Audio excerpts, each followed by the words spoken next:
আসসালামু আলাইকুম। আমি মোহাম্মদ ইসমাইল। আমি ডিপ্লোমা ইঞ্জিনিয়ারিং করি চট্টগ্রাম পলিটেকনিক ইনস্টিটিউটে। এটা আমার ইউটিউব চ্যানেল, এটা আমার ফার্স্ট ভিডিও। আমি এর আগে কখনো ইউটিউব বা অন্য কোথাও এরকম ভিডিও করিনি, টিউটোরিয়াল এটা আমার ফার্স্ট। আমার ইচ্ছা আছে যে যেগুলো ক্লাস 9-10 ক্লাস এই শিক্ষা আমাদের যে বিষয়গুলো আছে, যেগুলো আমাদের স্টুডেন্টদের পড়তে অসুবিধা হয়, বুঝতে অসুবিধা হয়, সেই বিষয়গুলো নিয়ে সেই বিষয়গুলোর উপরে টিউটোরিয়াল বানানো, বোঝানো, যাতে করে স্টুডেন্টরা সেই জিনিসগুলো বুঝতে পারে, সহজে বুঝতে পারে, আর এই সহজে ভালো একটা রেজাল্ট করতে পারে। সেজন্য আমি চ্যানেলটা ক্রিয়েট করলাম। আর আমি এরকম অনেকগুলোই ভিডিও করব। আমি প্রত্যেকটা যে বিষয়গুলোতে আপনাদের বুঝতে অসুবিধা, যেমন physics, chemistry, higher math, general math, এগুলো যেগুলো বুঝতে কষ্ট হয় সেগুলোর উপর টিউটোরিয়াল করব। তবে এটা একটু পরে, আমার যেহেতু মাত্র খুললাম, এখন তো নিশ্চয়ই সাবস্ক্রিপশন অনেক কম হবে, তো তাই এখন যদি করি অনেকেই হয়তো পাবেন না। এই জন্য আমি এখন খণ্ড খণ্ড কিছু ভিডিও করব। আর টিউটোরিয়ালটাও এই পরবর্তীতে আরও বাড়ানো, যদি সাবস্ক্রিপশন আরও বাড়ে ইনশাল্লাহ, তখন ইনশাল্লাহ করা হবে। আচ্ছা, তো আপনাদের দোয়া চাচ্ছি যাতে আমার কাজটা আরও আগায় নিতে পারি, আমি যাতে আরও বেশি করে করতে পারি। আপনাদের সহযোগিতা থাকলে ইনশাল্লাহ ভবিষ্যতে আগাইতে পারবো। আপনাদের সহযোগিতা যাচ্ছি, তাই এই জন্য যদি ভালো লাগে সাবস্ক্রিপশন করবেন চ্যানেলটা, লাইক করবেন, কমেন্ট করবেন, কারণ এই লাইক, কমেন্ট আর সাবস্ক্রিপশন জিনিসটা অনেক ফ্যাক্ট রাখে ইউটিউবে র্যাঙ্কিংয়ের করার জন্য, তারপরে ভালো একটা পর্যায়ে নিয়ে যাওয়ার জন্য। আচ্ছা, যাই হোক, আজকে যে বিষয় নিয়ে আলোচনা করব সেই বিষয়টা হচ্ছে যে আমাদের ফিজিক্সের দ্বিতীয় অধ্যায়, যে গতির অধ্যায়টা, এই গতির অধ্যায় নিয়ে ফিজিক্সের অনেক স্টুডেন্টদের অনেক সমস্যা থাকে। যদিও অধ্যায়টা তেমন আমি বলবো না যে খুব বেশি কঠিন না, সহজ আছে, কিন্তু সমস্যা হচ্ছে না আমাদের একটু বুঝতে একটু সমস্যা হয়। তো এই বিষয়গুলো একটু আমি আলোচনা করব। আজকের আলোচনার বিষয় থাকবে যে স্থিতি, গতি, তারপরে বিভিন্ন প্রকার গতি যেগুলো আছে, সরলরৈখিক গতি, তারপর চলন গতি, ঘূর্ণন গতি, পর্যায়বৃত্ত গতি, সরস্পন্দন গতি, তারপর স্কেলার রাশি, ভেক্টর রাশি, স্কেলার রাশি কাকে বলে, ভেক্টর রাশি কাকে বলে, তারপর আপনার দূরত্ব, সরণ, দ্রুতিবেগ, ত্বরণ মন্দন, এগুলো কাকে বলে। আমি চেষ্টা করব খুব সহজে আপনাদেরকে বোঝানোর জন্য। তো শুরু করা যাক। আমি থিওরিটিক্যাল বিষয়গুলো নিয়ে আলোচনা করব। আচ্ছা, তো আবার বলছি, আপনাদের যদি ভালো লাগে চ্যানেলটা সাবস্ক্রাইব করবেন। স্থিতি এবং গতি বলতে কি বুঝি? আমরা যখন কোনো বস্তু, আমি স্থিতি গতি সেটা হচ্ছে একজন মানুষ যা দেখে তার আসল অবস্থা, একটা বস্তুর অবস্থা যা আমি দেখতেছি। যেমন আমি যদি কোনো বস্তুকে দেখি, আমি স্থির অবস্থায় কোনো কিছুকে যদি দেখি, যে যেমন আপনি আছেন, সহজে বলতে আপনি আছেন, আপনি আমাকে এখন কি দেখতেছেন? আমি এখন দাঁড়ানো না, স্থির দেখতেছেন না, তাহলে আপনি দেখছেন আমি দাঁড়ানো, এই আমার দাঁড়ানো স্থির অবস্থাটা হচ্ছে যে স্থিতি। আমি যে স্থির আছি, আপনি যে বলতেছেন যে ভাই আমি স্থির আছি, এই আমার স্থির থাকাটা হচ্ছে যে স্থিতি। মানে কোনো বস্তুর অবস্থান পরিবর্তন না করলে ও যে অবস্থায় থাকে সেই অবস্থাটাকে বলে যে স্থিতি। কোনো বস্তুর অবস্থান যদি পরিবর্তন না হয়, তাহলে সে যে অবস্থায় থাকে সেই অবস্থাটাই হচ্ছে যে স্থিতি। যেমন আমি এখন আমার কোনো অবস্থান, আমি যেখানে আছি সেখানে আছি, আমার কোনো অবস্থানের পরিবর্তন হচ্ছে না, তখন আমি এখন স্থির বস্তু। তো এই আমার স্থির বস্তুর অবস্থাটা হচ্ছে যে স্থিতি। বুঝে গেছে? আমার এই দাঁড়ায় থাকাটা হচ্ছে যখন কি স্থিতি। আর গতি হচ্ছে কোনটা? গতি হচ্ছে যে যখন আপনি আমাকে দেখতেছেন কি, আমি এখন আপনি এখন কি বলেন, আমি হাঁটতেছি, হাঁটতেছি মানে আমার প্রথমে এখানে ছিলাম, আমি এই হাঁটলাম, আমার এখান থেকে এতটুকু পর্যন্ত আমার অবস্থানটা পরিবর্তন হয়েছে না? এই অবস্থান, কোনো বস্তুর অবস্থান পরিবর্তন যে হয়, সেই অবস্থান পরিবর্তনটাকে বলেছে গতি। কোনো বস্তুর অবস্থানের পরিবর্তন ঘটলে সে বস্তুটাকে বলেছে গতিশীল বস্তু। আর এই অবস্থানের পরিবর্তন ঘটাটাই হচ্ছে যে গতি। বুঝা গেছে?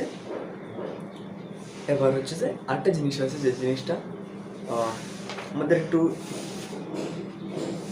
স্থিতি এবং গতির আরেকটা বিষয় আছে, যে জিনিসটা হচ্ছে পরম স্থিতি এবং পরম গতি। তো পরম স্থিতি বলতে কি বোঝায় এবং পরম গতি বলতে কি বোঝায়? আচ্ছা, আসলে স্থিতি আর গতি বিষয়টা পুরোপুরি ডিপেন্ড করে কে দেখতেছে তার উপরে। এটা কেন বললাম? যদি আপনি গতিশীল থাকেন, আপনি যাই দেখবেন তাই আপনার কাছে লাগবে যে চলতেছে। যেমন আমি যদি এখন হাঁটি, আমার লাগবে যে আমার পেছনের দেয়ালটাও পেছনে চলে আসতেছে, ঠিক আছে না? এই কোনো বস্তু স্থিতিশীল না গতিশীল, সেটা ডিপেন্ড করে যে দেখতেছে সম্পূর্ণ তার উপরে। এখন যে দেখতেছে সে যদি প্রকৃতপক্ষে স্থির থাকে, তাহলে সে যে বস্তুটাকে স্থির দেখবে সেটাও পরম স্থির, আর এটার অবস্থা হবে পরম স্থিতি। আর যে দেখতেছে সে বস্তুটা যদি প্রকৃতপক্ষে স্থির থাকে, আর সে যাকে দেখলো সে যদি গতিশীল হয়, তাহলে তার অবস্থান হচ্ছে পরম গতি। এবার একটা কথা হচ্ছে যে কি, আসলে প্রকৃতপক্ষে কোনো বস্তু স্থির নাই, এজন্য পরম স্থিতিও বলতে কোনো কিছু নাই, পরম গতি বলতে কিছু নাই। এবার বলবেন কেমনে প্রকৃতপক্ষে কোনো বস্তু স্থির নাই? আচ্ছা, যেমন ধরুন আমি এখন দাঁড়ায় আছি, আমি তো স্থির, তো আমি কোনো কিছুকে স্থির বললে সে পরম স্থির হবে না কেন? কারণটা হচ্ছে যে আমি যদিও বা স্থির, আমি কিসের উপরে আছি? আমি তো পৃথিবীর উপরে আছি না, পৃথিবীর সার্ফেসের উপর। এবার পৃথিবী তো গতিশীল, পৃথিবী তো ঘুরতেছে, তো পৃথিবীর ঘূর্ণনের সাথে আমারও, যদি আমরা এটা অনুভব করতে পারি না, কিন্তু আমারও তো চলন হচ্ছে। এই জন্য আমি যেহেতু প্রকৃতপক্ষে স্থির নই, তাহলে আমি যা দেখতেছি তাও কি নয়, প্রকৃতপক্ষে স্থির নয়। এরকম প্রত্যেকটা জিনিস, যেমন পৃথিবী বলেন, পৃথিবীতে যত কিছু বলে গতিশীল, সূর্য তাও গতিশীল। এজন্য প্রত্যেকটা জিনিসই গতিশীল, তাই কোনো পরম স্থিতি পরম গতি বলতে কোনো কিছুই নাই। এবার বিভিন্ন প্রকার গতি নিয়ে আলোচনা করব। বিভিন্ন প্রকার গতি হচ্ছে যে মানে গতির প্রকারভেদ, গতি কয় প্রকার, কি কি? আচ্ছা, গতি তো বুঝছেন যে কোনো বস্তুর অবস্থান পরিবর্তন করাটা হচ্ছে যে গতি। এবার ওই এরকম অবস্থান পরিবর্তন করাটা বিভিন্ন রকম হতে পারে। এবার বিভিন্ন রকমভাবে অবস্থান পরিবর্তন করে, সেটার জন্য বিভিন্ন প্রকার গতি বলে। এবার বিভিন্ন প্রকার গতি, এবার কয় প্রকার গতি আছে? গতি অনেক প্রকার আছে, কোনো নির্দিষ্ট লিমিট নেই, কোনো নির্দিষ্ট করা যায় না যে এত প্রকার গতি আছে। তবে কিছু কিছু কমন আছে যেগুলোকে ইম্পর্টেন্ট, এগুলো ইম্পর্টেন্ট বলে গুরুত্বপূর্ণ উল্লেখযোগ্য কয়েকটা গতির এখানে উল্লেখ করা হয়েছে। যেমন সরলরৈখিক গতি, ঘূর্ণন গতি, চলন গতি, পর্যাবৃত্ত গতি, সরলস্পন্দন গতি। সরলরৈখিক গতি বলতে কি বুঝি? সরলরৈখিক গতি হচ্ছে কোনো বস্তু যদি একটা সরল রেখা বরাবর চলে, কোনো বস্তু যদি সরল রেখা বরাবর চলতে থাকে, তাহলে তার গতিটাকে বলবে যে সরলরৈখিক গতি। এখন সরল রেখা বরাবর সেটা তো বোঝেন আপনারা, একটা সোজা রেখা বরাবর যদি কোনো বস্তু যদি চলে, তাহলে তার ওই চলাটা হবে যে সরলরৈখিক গতি। আচ্ছা, ঘূর্ণন গতি বলতে আমরা কি বুঝি? ঘূর্ণন গতি হচ্ছে যে কোনো বস্তু যদি কোনো একটা নির্দিষ্ট বিন্দুকে কেন্দ্র করে এর চারপাশে ঘুরতে থাকে, এই চারপাশে ঘুরতে থাকে। তো সেটা কেমনে বলবো? ধরেন বৃত্তাকার পথের মধ্যে কেন্দ্রবিন্দু থাকে না, বৃত্তের মধ্যে কেন্দ্র থাকে, আর যেই রাউন্ডটা থাকে, সার্কেলটা হচ্ছে যে কেন্দ্র থেকে সবসময় দূরত্বটা সেম,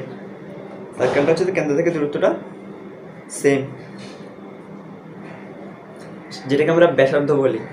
ওই কেন্দ্রটা নির্দিষ্ট বিন্দু, ওই বিন্দু থেকে একটা নির্দিষ্ট দূরত্ব সবসময় মেনটেন করে। ওই দূরত্বটা মেনটেন করে সবসময় যদি একই পথে যদি ঘুরতে থাকে সেটাকে বলবে যে ঘূর্ণন গতি। কি বলে? ঘূর্ণন গতি। অর্থাৎ আপনি বলতে পারেন বৃত্তাকার পথে কোনো বস্তুর গতিকে ঘূর্ণন গতি বলে। চলন গতি।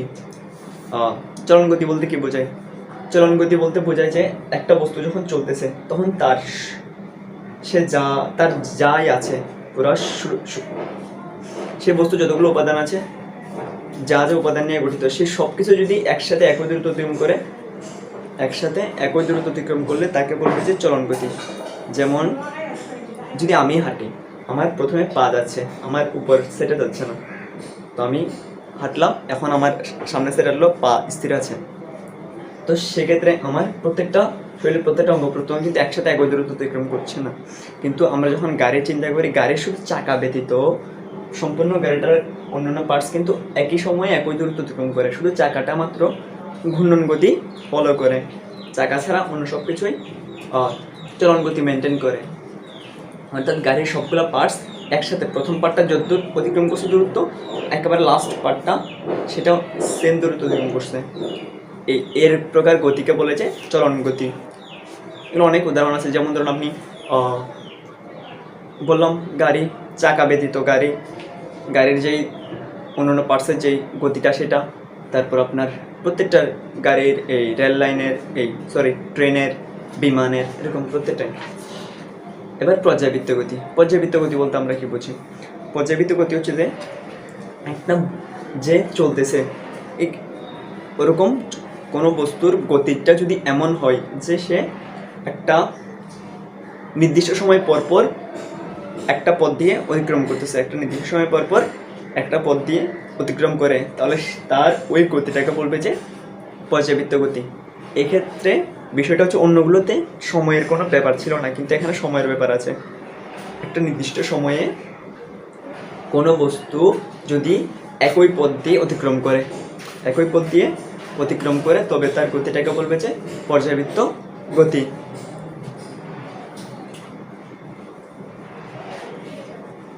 যেমন ধরেন আমাদের হার্ট যেটা আছে, আমাদের হার্ট কিন্তু সেটার গতিটা পর্যায়বৃত্ত গতি, কারণ সেটা একটা নির্দিষ্ট টাইম মেনটেন করে, সেই টাইম মেনটেন করে সে একটা নির্দিষ্ট সময় পরপর কম্পন করে, মানে এর অবস্থা হয় সম্প্রসারণ হয়, তারপর সংকোচন হয়, এরকম করে। তো এটা একটা নির্দিষ্ট সময় পরপর, আর এটার তো একটা নির্দিষ্ট আছে কতদূর যাবে না যাবে। তো একই দিকে নির্দিষ্ট সময় পরপর কোনো বস্তু যদি এভাবে চলন হয়, গতি হয়, তাহলে সেটাকে বলবে যে পর্যায়বৃত্ত গতি।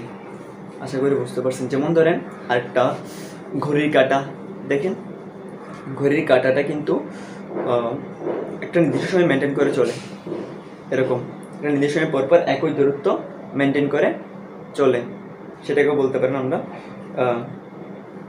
পর্যায়বৃত্ত গতি বলতে পারি। তারপর ফ্যানের পাখার কথা বলতে পারি, আমরা ফ্যানের পাখা বলতে পারি, যেমন এটা একটা নির্দিষ্ট সময় পরপর ঘুরে, এর ঘূর্ণন গতিটা কিন্তু একটা সময় মেনটেন করে চলে, এটা মোটরের গতির উপর ডিপেন্ড করে অবশ্যই। আচ্ছা, ষোলস্পন্দন গতি বলতে কি বোঝায়? ষোলস্পন্দন গতিটাও কিন্তু আসলে পর্যায়বৃত্ত গতির উদাহরণ। পর্যায়বৃত্ত গতির ক্ষেত্রে কি হয়, একটা নির্দিষ্ট সময় পরপর ঘুরে, তো একটা নির্দিষ্ট সময় পরপর একটা পথ দিয়ে যায়। আর ষোলস্পন্দন গতির ক্ষেত্রে যে সময়টা, সেই সময়টার অর্ধেক যাবে একদিকে, আরেকদিক যাবে আরেকদিকে, অর্ধেক যায়। যেমন ধরেন এটা একটা নির্দিষ্ট সময় পরপর এদিক থেকে শুরু করে এদিক থেকে আসলো, এরকম করে যাচ্ছে, ঠিক আছে। এখন ষোলস্পন্দন গতির ক্ষেত্রে কী হয়, নির্দিষ্ট সময়ের অর্ধেক এখান থেকে অর্ধেক যাবে, আবার অর্ধেক সময়ে ব্যাক করবে। পর্যায়কালের অর্ধেক সময় একদিকে, আর অর্ধেক সময় অন্যদিকে বিপরীত দিকে অতিক্রম করে, সেটাকে বলে যে ষোলস্পন্দন গতি।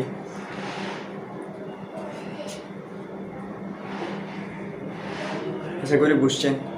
তখন উদাহরণ দিলে কি দিব, যেমন আপনারা তো দোলনায় চড়ছেন, অনেকেই তো প্রায় সবাই তো দোলনায় চড়ছেন। তো দোলনার ক্ষেত্রে কি হয়, প্রথমে এটা এদিক থেকে এদিকে যায়, তারপরে আবার এদিক থেকে এদিকে আসে, ব্যাক করে। এই গতিটা হচ্ছে যে স্পন্দন গতি, সরল স্পন্দন গতি। এখন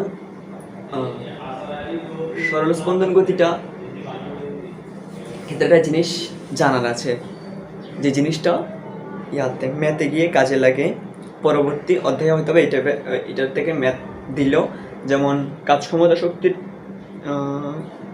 হ্যাঁ কাজ ক্ষমতা শক্তির এখান থেকে ম্যাথ এখান থেকে আসতে পারে, বিভব শক্তি গতিসূত্র ওখান থেকে। আচ্ছা,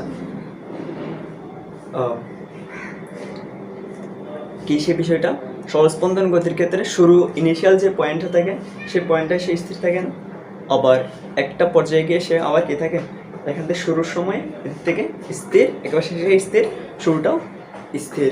তো মাঝখানে ওর গতিটা সবচেয়ে বেশি হয় যে যখন সে মাঝ বরাবর থাকে, যেমন এরকম করে গেল, তো সে প্রথমে স্থির ছেড়ে দিল বিভব শক্তির কারণে, আর বিভব শক্তিকে আমি সেটা পরবর্তীতে বলবো।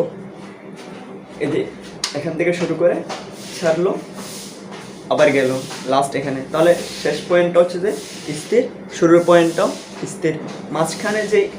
মাঝখানের বিন্দুটা ক্ষেত্রে ওর গতি সবচেয়ে বেশি থাকে, কেন্দ্রবিন্দুতে সবচেয়ে গতি বেশি থাকে কিসের, ওই সরল স্পন্দন গতির ক্ষেত্রে। আচ্ছা, এবারে স্কেলার রাশি, ভেক্টর রাশি। আচ্ছা,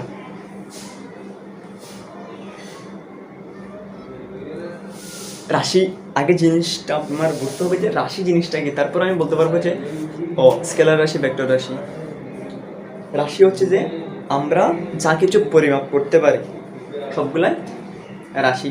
এবার আমরা কী কী পরিমাপ করতে পারি আপনি চিন্তা করে দেখেন, যেমন ধরেন আমরা দূরত্ব নির্ণয় করতে পারি, দূরত্ব পরিমাপ করতে পারি, তাহলে এটা একটা রাশি। তারপর আমরা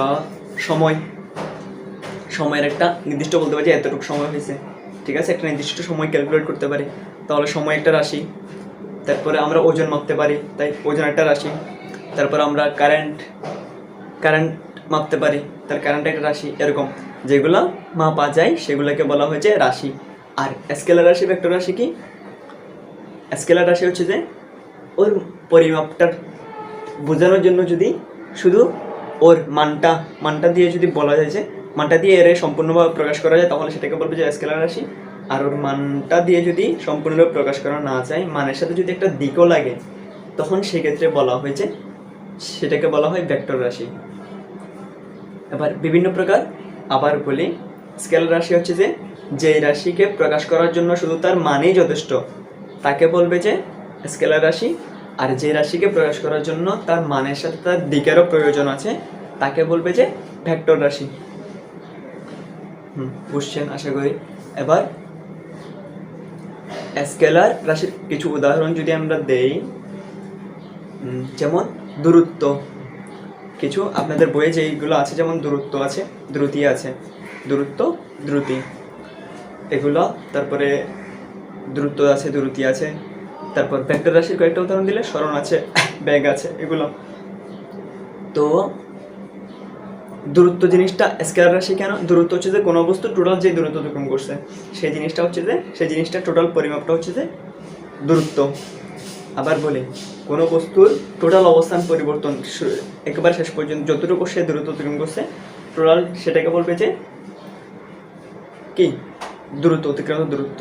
যেমন ধরেন একটা বস্তু যদি এদিক থেকে গেল, এখান থেকে গেল হাইটে, এখানে গেল, এরকম করে গেল, এবার টোটাল এর এখান থেকে গিয়ে মানে টোটাল যে জায়গাটা অতিক্রম করছে, দূরত্ব অতিক্রম করছে, সেটা পুরোটাকে বলবে যে এই অতিক্রান্ত দূরত্ব, একে স্কেলার রাশি বলে। আর সরণ জিনিসটা হচ্ছে যে সরণকে ভেক্টর রাশি কেন বলা হয়? সরণ আর দূরত্ব সেম, সরণটা হচ্ছে যে টোটাল সে কতটুকু অতিক্রম করছে, আর দূরত্বটাও সেম, সেই টোটাল কতটুকু দূরত্ব অতিক্রম করছে। তবে সরণকে কেন ভেক্টর বলা হয়? কারণ সরণ হচ্ছে যে দূরত্ব হচ্ছে যে সে টোটাল কতটুকু দূরত্ব অতিক্রম করছে, আর সরণ হচ্ছে যে শেষ শুরুর বিন্দু শেষ বিন্দু দুইটার একটা সরল রেখা বরাবর একটা চিন্তা করে, সে টোটাল এই সরল রেখা বরাবর কতটুকু দূরত্ব চিন্তা করছে। সরল রেখাটা একটা নির্দিষ্ট দিক বরাবর হয়, এই জন্য এটাকে বলা যায় ভেক্টর রাশি। আবার বলি, সরণটা হচ্ছে যে কোনো বস্তুর অবস্থান প্রথম যে বিন্দুতে ছিল, তারপরে অবস্থানের পরিবর্তন শেষ মানে সে চলার পরে লাস্টে যেইখানে পৌঁছাইছে লাস্টে যেখানে পৌঁছাইছে সেই বিন্দুতে থেকে এই শুরুর বিন্দু থেকে একটা সরলরেখা চিন্তা করা হয়, সরলরেখা বরাবর সেই যেই দূরত্ব অতিক্রম করছে সেটাকে বলবে যে সরণ। এটার জন্য একটা দিক লাগে, কারণ সরলরেখা একটা নির্দিষ্ট দিক, সোজা একটা দিক হয়, এই জন্য এটাকে বলে যে ভেক্টর রাশি। আশা করি বুঝছেন। তো দ্রুতি কি আর ব্যাক কি? দ্রুতি হচ্ছে যে দ্রুতি আর ব্যাক, দ্রুতি কি স্কেলার আর ব্যাক হচ্ছে যে সরণ। তো দূরত্বের কতটুকু দূরত্ব অতিক্রম করছে সেটার একটা যদি হার নির্ণয় করা হয়, হার বলতে কি বোঝায়? একক সময়ে কোনো বস্তুর অতিক্রান্ত দূরত্বকে বলা হয়েছে দ্রুতি। একক সময়ে কোনো বস্তু যে দূরত্ব অতিক্রম করছে সেই দূরত্বটাকে বলা হয়েছে দ্রুতি। আবার বলি, একক সময়ে একটা নির্দিষ্ট সময়, যেমন এক সেকেন্ডে একটা বস্তু যেই দূরত্ব অতিক্রম করছে তাকে বলবে যে দ্রুতি। আর এক্সাম্পল দিলে, যেমন ধরেন 5 সেকেন্ডে আমি 10 মিটার গেলাম, তাহলে 1 সেকেন্ডে আমি কত গেলাম? 10/5 2 ms ইনভার্স 2 মিটার প্রতি সেকেন্ডে। এই 2 মিটার প্রতি সেকেন্ডে এটা হচ্ছে আমার দ্রুতি, ঠিক আছে। আর সরণ হচ্ছে যে কোনটা? সরণ হচ্ছে যে কোনো বস্তুর সরণের হারকে, অর্থাৎ কোনো বস্তু টোটাল যতটুকু দূরত্ব এই সরণ হয়েছে, কোনো বস্তুর যতটুকু সরণ হয়েছে সেই সরণটার একটা নির্দিষ্ট সময়, যদি সময় বলে দিলে একক সময়ে সেই যতটুকু সরণ হয়েছে তাকে বলবে যে এই ব্যাক। যেমন ধরুন আমার 5 সেকেন্ডে 10 মিটার সরণ হয়েছে, তাহলে 1 সেকেন্ডে সরণ আমার কতটুকু? 10/5 2 মিটার।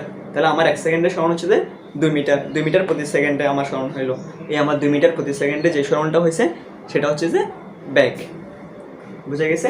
তো সেম ওই দ্রুতিটাও টোটাল অতিক্রান্ত দূরত্ব বাই সময়, ব্যাকটাও সরণ বাই সময়, ঠিক আছে। এখানে অতিক্রান্ত দূরত্বকে দিয়ে ভাগ করছে, এখানের মধ্যে সরণ দিয়ে ভাগ করলে অতিক্রান্ত দূরত্বকে সময় দিয়ে ভাগ করলে যে মানটা পাওয়া যাবে সেটা হচ্ছে যে দ্রুতি। আর সরণকে সময় দিয়ে ভাগ করলে যে মানটা পাওয়া যাবে সেটা হচ্ছে যে ব্যাক। আশা করি বুঝছেন। এবার ত্বরণ এবং মন্দন। ত্বরণ কি, মন্দন কি? আচ্ছা, ত্বরণ হচ্ছে যে বেগ পরিবর্তনের হার, যেমন ধরেন আমরা বেগ তো বলতে কি এটা তো জানি যে একটা সময় মানে বস্তুর বেগ এই সে কোন একক সময় কতটুকু দূরত্ব অতিক্রম করতেছে সেটাই তো। এবার যেমন গাড়ির স্পিড আছে না, গাড়ির স্পিড তো আছে, গাড়ির প্রথম যে স্পিডে প্রথম তো এসে তার স্পিড 0 থেকে যখন আমরা স্টার্ট দিই তখন সেটা আস্তে আস্তে স্পিড আপ করে। তো এক সময় গিয়ে সেটা একটা অনেক, প্রথমে কি সে শুরুর থেকে 0 থেকে কি একেবারে 70 আপ হয়ে যায়? হয় না, প্রথমে 0 থেকে বাড়তে ব্যাগটা বাড়তে 70-80 পর্যন্ত যায়, ঠিক আছে না। এই প্রথম অবস্থা থেকে সে তার যে ব্যাগটা বাড়তেছে, এই ব্যাগ বাড়া সেই বাড়ার হারটা, ব্যাগ বাড়তির হারটা হচ্ছে যে ত্বরণ। ব্যাগ বাড়তিও বলতে পারেন, ব্যাগ অনেক সময় আবার যখন আমরা ব্রেক করি তখন ব্যাগ বৃদ্ধি থেকে ব্রেক কমে যায় না, গাড়ির স্পিড বাড়তি থেকে কমে যায় না। তখন 70 ছিল, এখন আমি ব্রেক করার পর 70 থেকে কমতে 0 হয়ে আসছে। এই ব্যাগ কমলেও, এই ব্যাগ কমাটাও, এই কমার হারটাকে কী বলবে? এই ত্বরণ বলবে। অর্থাৎ ব্যাগ পরিবর্তন, আমি যদি এক কথায় বলি, ব্যাগ পরিবর্তনের হারকে ত্বরণ বলে। ব্যাগ পরিবর্তনের হার বলতে কি, যেমন ধরেন আর টোটাল একটা ধরেন 10 সেকেন্ড আর ব্যাগের পরিবর্তন হয়েছে যে এতটুকু একটা, ঠিক আছে। ব্যাগ পরিবর্তনের সেখানে কেমন নির্ণয় করবেন? একটা নির্দিষ্ট সময়, আদি ব্যাগ, যেটা প্রথম যে বিন্দুতে প্রথম ব্যাগটা শুরুর ইনিশিয়াল যে ব্যাগটা সেটাকে বলে যে আদি ব্যাগ, এবং যেটা শেষ বিন্দুতে যে ব্যাগটা সেটাকে বলে যে শেষ ব্যাগ বা ভি বলে। ওই ব্যাগ পরিবর্তন মানে আমরা কি জানি? তো শেষ ব্যাগ থেকে প্রথম ব্যাগ বিয়োগ করলে কি হয়ে যাবে? আমার ব্যাগের পরিবর্তন পেয়ে যাচ্ছি, শেষ ব্যাগ বিয়োগ আদি ব্যাগ। এখন ধরি একটা টি সময়ে, অর্থাৎ নির্দিষ্ট একটা সময়ে ওর ব্যাগের পরিবর্তন হচ্ছে যে একটা পাইলাম v-u, তাহলে একক সময়ে ওর ব্যাগ পরিবর্তন কত হবে? 1 সেকেন্ডে v-u/t। এটা হচ্ছে ত্বরণ। অর্থাৎ শেষ বেগকে বেগের পরিবর্তনটাকে শেষ বেগ বিয়োগ আদি বেগ, এই শেষ বেগ বিয়োগ আদি বেগকে যদি সময় দ্বারা ভাগ করা হয়, টোটাল যে সময়ে এই পরিবর্তনটা হয়েছে তাকে দিয়ে ভাগ করা হলে আমরা ত্বরণ পাবো। এবার ত্বরণটা কি, মন্দন জিনিসটা কি, এই ব্যাগের পরিবর্তনটা যদি পজিটিভ হয় তাকে ত্বরণ বলে, আর ব্যাগের পরিবর্তনটা যদি মাইনাস আসে তখন সেটাকে ঋণাত্মক আসলে তাকে কি বলবে, মন্দন বলবে। বুঝে গেছে? যেমন ধরেন আমার প্রথম মুহূর্তে আমি এই মাত্র পথ শুরু করলাম, এই যেমন গাড়ির ক্ষেত্রে সেটাই বলি, সে শুরু করলো, ইনিশিয়ালে সে কত ছিল, 0 ছিল, একটা পর্যায়ে গিয়ে সে 70 হলো, তাহলে সে তার ব্যাগ বাড়ছে না, সেক্ষেত্রে তার ত্বরণ অবশ্যই কী হবে, পজিটিভ হবে। পজিটিভ দেখে তো বাড়ছে, এই পজিটিভ ব্যাগ বাড়ার হারটা যদি পজিটিভ হয়, প্লাস আসে, তখন সেটা হচ্ছে যে কত, তাকে বলবে যে আপনার ত্বরণ, তাকে বলবে যে এই ত্বরণ। আর যখন 70 m/s ছিল, ব্রেক করার পর সেটা কমতে কমতে 0-তে চলে আসে, তখন সেক্ষেত্রে তার ব্যাগের পরিবর্তনটা কি হয়েছে, কমছে না, কমলে সেক্ষেত্রে তার ব্যাগের পরিবর্তনটাকে বলবে যে মন্দন। আশা করি বুঝছেন। তো এই বিষয়গুলাই আজকে আলোচনা করার ছিল। আমরা ধন্যবাদ এতক্ষণ সাথে থাকার জন্য, আর যদি ভালো লাগে চ্যানেলটা সাবস্ক্রাইব করবেন। ধন্যবাদ, আসসালামু আলাইকুম, দোয়া করবেন।